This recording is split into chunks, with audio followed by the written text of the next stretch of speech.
30 number में। अब देखो अपन बिहार में कितने बैठक रही, 2 बैठकें रही, 2 रही 29 और 30, है ना। अब महाप्रभु जी बिहार में आए कैसे, है ना। तो बिहार में आए कैसे, तो महाप्रभु जी जब पुष्टि प्रचार कर रहे थे तो आपने भी पटना क्रॉस किया होगा, जो बड़ी ब्रिज मिले होगी, नदी के उस पार किसी किसान के घर में महाप्रभु जी की सत्संग हो रही थी, है ना। और भगवान दास जी सेठ साहूकार व्यवसायिक थे, कोई संतान नहीं थी भगवान दास जी को, है ना। ऐसा होने के कारण भक्ति भावना सेवा में भाव अधिक थी। और भगवान दास जी व्यवसायिक हेतु पटना गए हैं तो प्यास लग गई है ना। मतलब नौका से पार करने के बाद प्यास लगी है तो जल के तलाश में इधर उधर गए, कोई इधर उधर है तो दूर में एक झोपड़ी दिखी है ना, झोपड़ी दिखी है, वहाँ जल ग्रहण करने के लिए गए हैं। वहाँ जल ग्रहण करने के बाद देखा कि एक महापुरुष का सत्संग हो रहा है भगवान दास जी में, तो बैठ के सत्संग श्रवण करने लगा। जैसे देखो 7-8 जने बैठे हैं, कोई और भी आके सुन सकते हैं, लेकिन हमारी मुलाकात तो अब तभी होगी जब सत्संग पूर्ण होगा, है ना। अब जो ऐसा ही हुआ, सत्संग श्रवण करने के बाद जब महाप्रभु जी व्यास गादी से नीचे आए हैं तो भगवान दास जी और महाप्रभु जी की मुलाकात हुई है। मुलाकात में जो है अनन्य प्रीत हो गई है मुलाकात के ही समय, और विनती की है कि हमारे घर पधारो।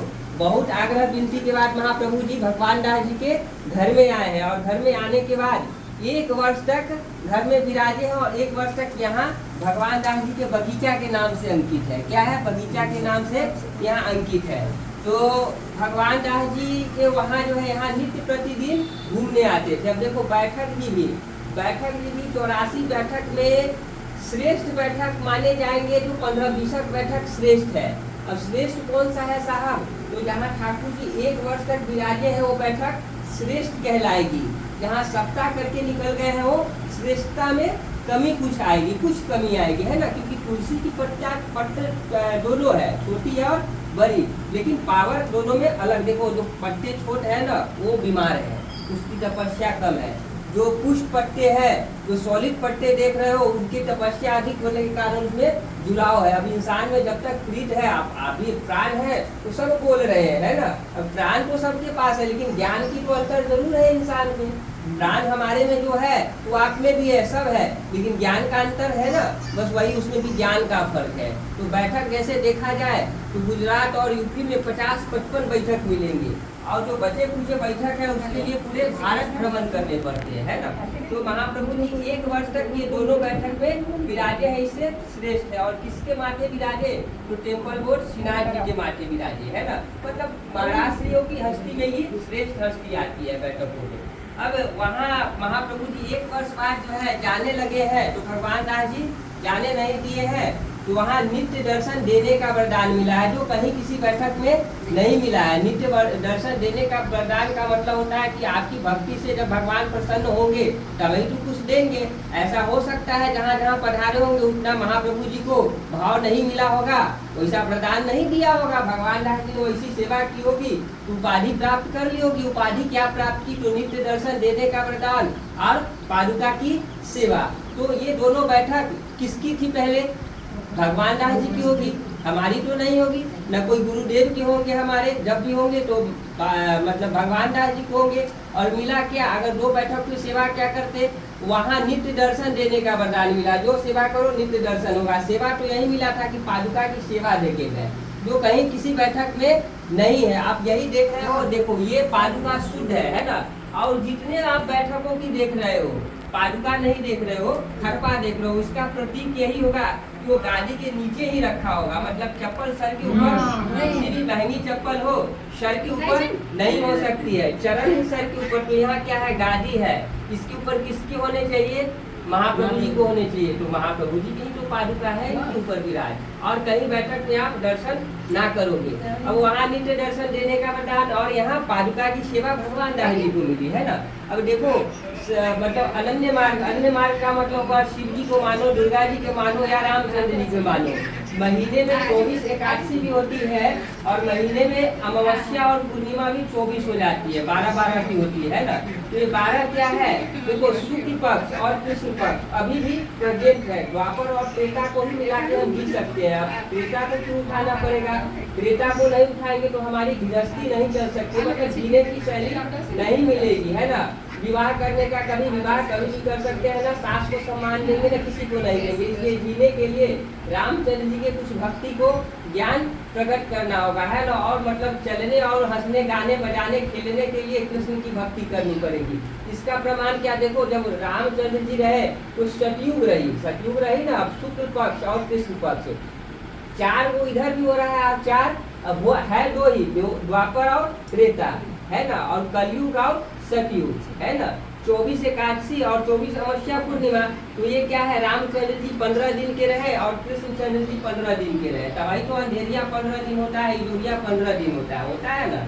तो 15 दिन महीना में राम जी के लिए जीना पड़ता है और 15 दिन कृष्ण जी के लिए जीना पड़ता है। देखो भक्ति शुद्ध करोगे तो यही डिटेल्स निकाल के हम जब निचोड़ रहे हैं, जब किसी ग्रंथ को जब तक पढ़ोगे उसी को निचोड़ कहते हैं। तो भक्ति का निचोड़ किए तो यही रिजल्ट सामने आया। अब सामने ये भी बात तो सत्य है कि रामचंद्र जी के 12 बजे दिन में जन्म हुआ है और कृष्णचंद्र जी का 12 बजे रात में हुआ है ना।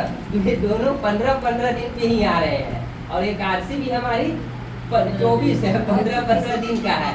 तो एक एकादशी रामचंद्र जी का हो गया और दूसरा कृष्ण भगवान का हो गया, जोड़ो तो यही आएगा, है ना। अब यहाँ महाप्रभु जी सेवा करने आए तो रामचंद्र जी के प्रभाव के कारण यहाँ तपोवन पहले ही से था, क्योंकि त्रेता में रामचंद्र जी स्नान किए, है ना।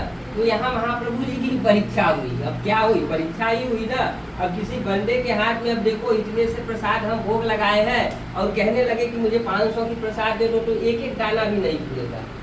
एक दाना भी अगर देंगे तो 700-800 दाना तो ये नहीं प्राप्त कर पाएगा और भरपेट भोजन कराना है ना। तो एक जने को भी ये भोजन नहीं है ना। तो महाप्रभु जी जब यहाँ सेवा करने आए तो महाप्रभु जी के हाथ में 250 ग्राम रबड़ी थी और यहाँ से सन्यासी साधु 550 उत्पन्न हुए हैं और सब विनती किए हैं कि मुझे प्रसाद की व्यवस्था करो, क्योंकि कल के उपवास 2-3 दिन के उपवास है। अब जब एकादशी करो, एक व्रत बहन जी अभी भी 3 दिन के होते हैं। अब पूछो तो पहला दिन नहाए खाए करके, मतलब ऐसे व्रत से एक दिन पहले ही मतलब गलत भोजन की दृष्टि नहीं पड़ती है, ताकि एक दिन पहले शरीर शुद्ध हो। दूसरा दिन पूरी भक्ति मतलब उपवास करने पड़ते हैं और तीसरे दिन भगवान के पूजन वगैरह करके पारण करने पड़ते हैं। तो 3 दिन के हो गए ना, कोई भी पर्व 3 दिन से कम के नहीं होते हैं। अब यहाँ महाप्रभु जी आए तो मतलब एकादशी साधु सन्यासी किए हुए थे, मतलब तीसरे दिन पधारे थे। तो महाप्रभु जी सबको आज्ञा किए कि सब स्नान बंधन करके आओ, तब तक हम 250 ग्राम रबड़ी के भोग लगाते हैं भगवान को, मतलब राजभोग कराते हैं। ऐसा ही हुआ बहन जी, 250 ग्राम रबड़ी की भोग लगी है, सारे सन्यासी साधु आए हैं, पातल लगी है और 250 ग्राम रबड़ी में 550 तृप्त भोजन कर लिए हैं। अब है ना, अब महाप्रभु जी ने सोचा कि हम इनकी परीक्षा डाले तो ये खाई पी के हाथ सुखाई के चलते बनेंगे। अभी क्या युग नहीं, पहले का युग भी यही था, है ना। तो महाप्रभु जी ने सबको पकड़ा और पकड़ के सबको दिखाया कि 250 ग्राम रबड़ी घटी नहीं थी, तो भगवान के हाथ में ही पावर बने रहे। अब इनके पावर घट गई, क्योंकि इनका कहना यही था कि मुझे भरपेट भोजन कराओ, क्योंकि ये जान रहे थे कि इनके हाथ में 250 ग्राम रबड़ी ही है, संभव नहीं है।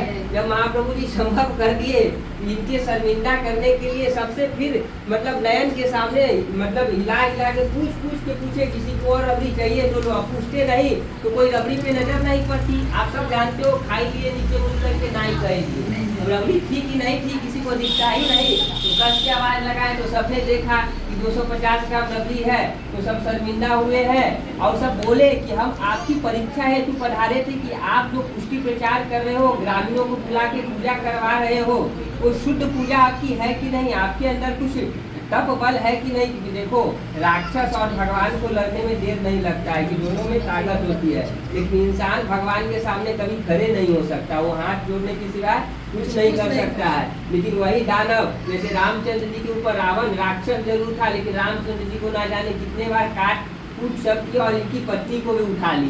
ऐसे अनन्य राक्षस हुए कि भगवान से लड़े हैं, उसका कारण वो भी भगवान से वरदान लिए हुए। भले मर जाएगा कोई भी वीर भगवान के सामने जाने के बाद सब उसको मना किया है कि भगवान ऐसे ना लड़ो।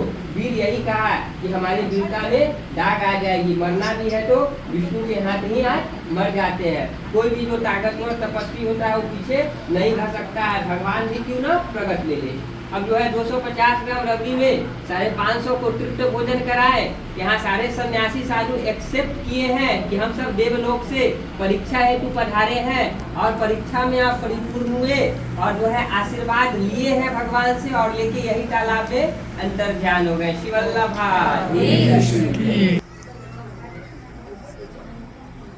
आप सबको हाथ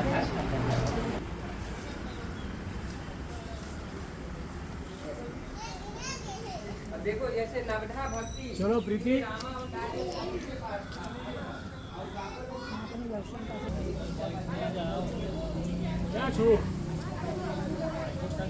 जनकपुर बैठक जी।